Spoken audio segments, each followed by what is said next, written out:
卡提西亚的手偶小剧场。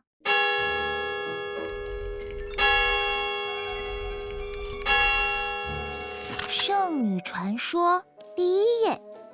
很久以前，里纳西塔有一位来自乡间的女孩，她曾经偷喝了修会的圣酒，伴着乡间小调与大家一同载歌载舞，场面十分热闹。她的性格无拘无束，就连修会的禁闭室都变为了她的涂鸦墙，而她被选做了圣女，成为了大家敬仰的弗路德丽斯。怎么被关禁闭的事情也被记载下来了？那个，虽然出了些小插曲，还被修会关了起来，但当时的大家都非常开心嘛。心情畅快时，大家把酒言欢，载歌载舞，也不能说是不好的事，对吧？毕竟大家都开心地笑着，多好呀！总而言之，这确实是圣女的故事。圣女传说第二页。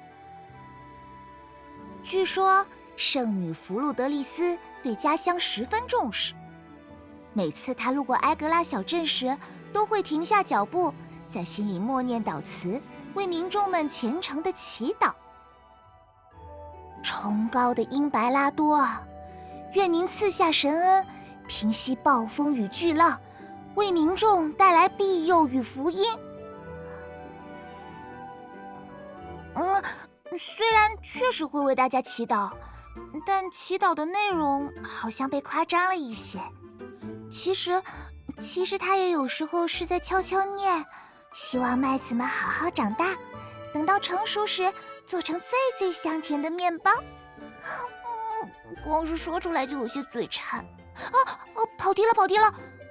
总之，这才是圣女故事的全貌。圣女传说第三页。圣女进入神学院修习教义，她成绩优异，常在高塔中苦读教义。她与人为善，花费许多时间聆听岁主的福音，再将福音宣讲给虔诚的信众。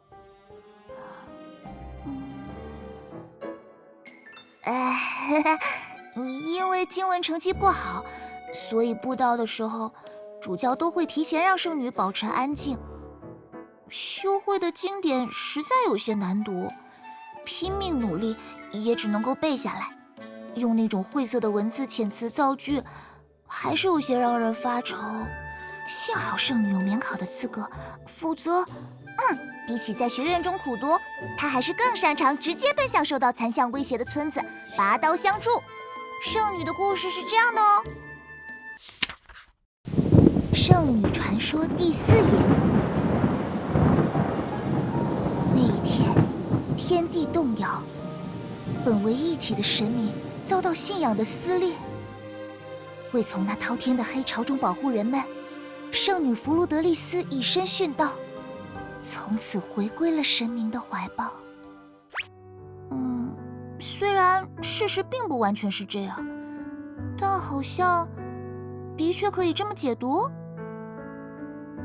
不过如果是我来写的话，在黑潮降临的时刻，除了弗路德丽斯，还有许多人都在坚持。他们努力对抗残像，抵御黑潮。也正因他们的抵抗，弗路德丽斯才能走到明士的面前，以自己的身体将他囚困。他有过疑惑，也有过徘徊，但他无比庆幸自己背负起了他们的牺牲和期待，没有辜负他们的付出。